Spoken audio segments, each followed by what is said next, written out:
After going down by as much as 27 points in game one, what was your message to the guys? Let's get you to LeBron James' comments. James with 21, 11, and 7 assists tonight and a huge steal and bucket LeBron, you late. told us after game one that sometimes it takes a game or half a game to kind of recognize what you're in a playoff series. When did you know tonight that the team was going to be having the requisite response? We knew yesterday at practice. We had a tough practice yesterday, and we went at it yesterday, and one of the best practices we've had all year. We kind of knew coming out of that what type of disposition we had to play with. We watched film before practice. It wasn't good. Game one was not good at all. We're all competitors, and so that's what it took. I'm going to go through all of our beats first, and then I'll get to everybody else, okay? The offensive organization was something that JJ talked about a lot, quite a bit actually, coming out of game one, even yesterday. How would you rate how you guys performed in that area tonight? We could still be better offensively. I thought at times we were very sharp, but at times, we weren't. And I think, we could do a better job on the offensive end, but we're going to continue to get better, continue to watch the film, see ways we can, kind of break down the defense and continue to get good looks. I thought we had some great looks tonight. I know a lot of my shots in the fourth quarter were great looks that just didn't go. And if we can continue to, get great looks like that, I think we believe in our percentages. But we got to continue to work the habits. We got to continue to work the habits, and continue to shoot the ball with confidence. LeBron, they only had 6 fast break points today after having 25 in game one. What was the biggest difference there in terms of transition? Sprinting the hell back. Giving up fast break points, obviously sometimes it's nothing you can do about it. If a long rebound happens, you got 4 guys on the baseline, long rebound happens, they're able to sprint out and get it. But, most of the time with fast break points, it's about energy and effort. And I thought our attention to detail and our attention to the effort, that side of the floor was very in tune with that. Like I said, game one, giving up 25 fast break points on our home floor was not an ingredient for winning.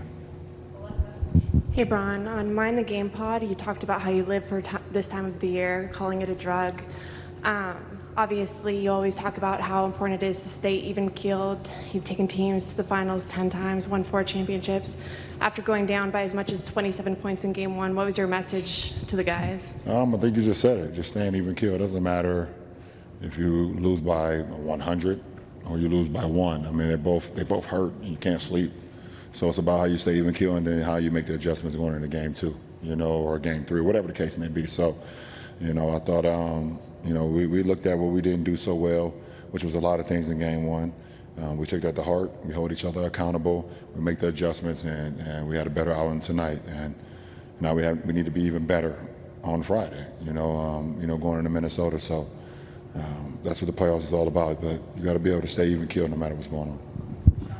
Hey, LeBron. JJ said he hasn't done it a lot this season, maybe about 5 times or so, but Minnesota cut it to 11. He called that timeout, and he was very upset. He said he wanted you all to tap into your sense of urgency. How much was that needed in that moment, and what did you think of the response? I thought we responded, well, just from the timeout. We know JJ is going to spaz out from time to time. That's JJ, and so it's.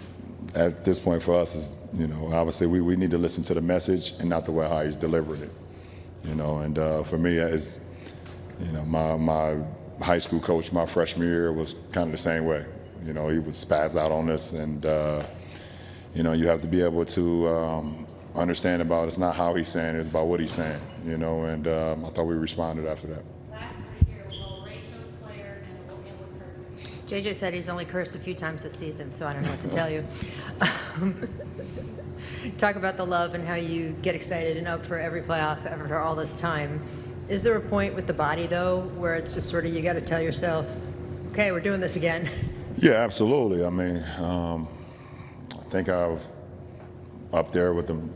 I don't know if I'm 1 or 2 or 3 or whatever, like in most minutes in playoff history and the amount of games and the amount of playoff series, and I know I'm number 1 in minutes. I think 2 in regular season minutes or whatever. So Yeah, I mean, I'm 40 years old. I'm in year 22. I've been in the postseason well over half of my career. You know, so I listen to the body, but it's about taking care of what I can take care of, controlling what I can control, and that's about getting sleep and, you know, getting, you know, the right food in me and, you know, and keeping my mind sharp. Obviously, the body will do what the body do, but, you know, as long as the mind is in tune, and I believe that, you know, you can take it even further. So I'm just trying to give my teammates what I got, offensively, but more importantly, defensively. Going down there, helping rebounding, crashing, being physical, also using my mind to be able to call out a lot of things that teams are doing, so we can be, you know, ahead of a lot of plays as well. So we're not surprised by a lot of things. So I'm just super happy, and you know, I don't take it for granted just to be able to play this game still. You know, like I said, I don't know how long I'm gonna be able to do it. So just try to take advantage of every moment you get. You've talked about how belief is so important when it comes to this kind of thing, and obviously you yourself can get that belief from many years of experience and proof that you can do it. How do you instill that belief in your teammates who have less experience than you do? By going out there and showing it by example. I mean, it's easy to go out and just like talk about it. Hey, I've done this. Well, this is what I. Yeah, but you also have to go out and lead by example. Listen, and I'm one of the guys that, if I'm gonna talk about it, I'm actually gonna do it as well. You know, I think that's a great way to be able to, you know, hold yourself accountable. You can't ask of your teammates or people that are going to battle with you or do these things or whatever the case, make sacrifices, all those things if you're not gonna do it. You know, and I think I've always kind of had that mentality, like whatever I ask of my guys, whatever I ask of my teammates, they can ask of me, and I'm gonna hold myself accountable anyways. LeBron, on that note, on leadership, in the fourth quarter, you had a steal in what was a 9-point game. How much was that athleticism, being in the right place, versus, no, I need to make a play at this point? Well, they had numbers. I don't remember what happened. You know, but I knew they had numbers, and I was crossing the floor, and I think Jaden McDaniels passed it to Ant at the time when he got it at half court. I think it was him. But I was coming across the floor, and I mean, obviously finding most dangerous is Ant.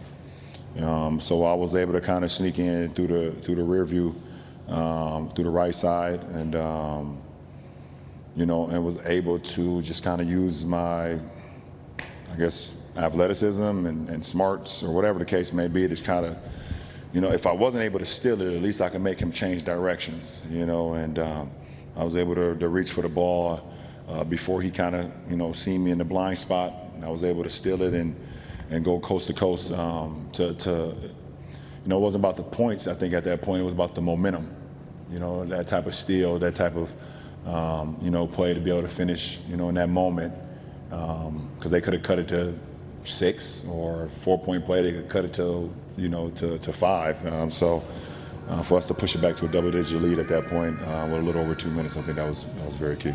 Appreciate it, guys.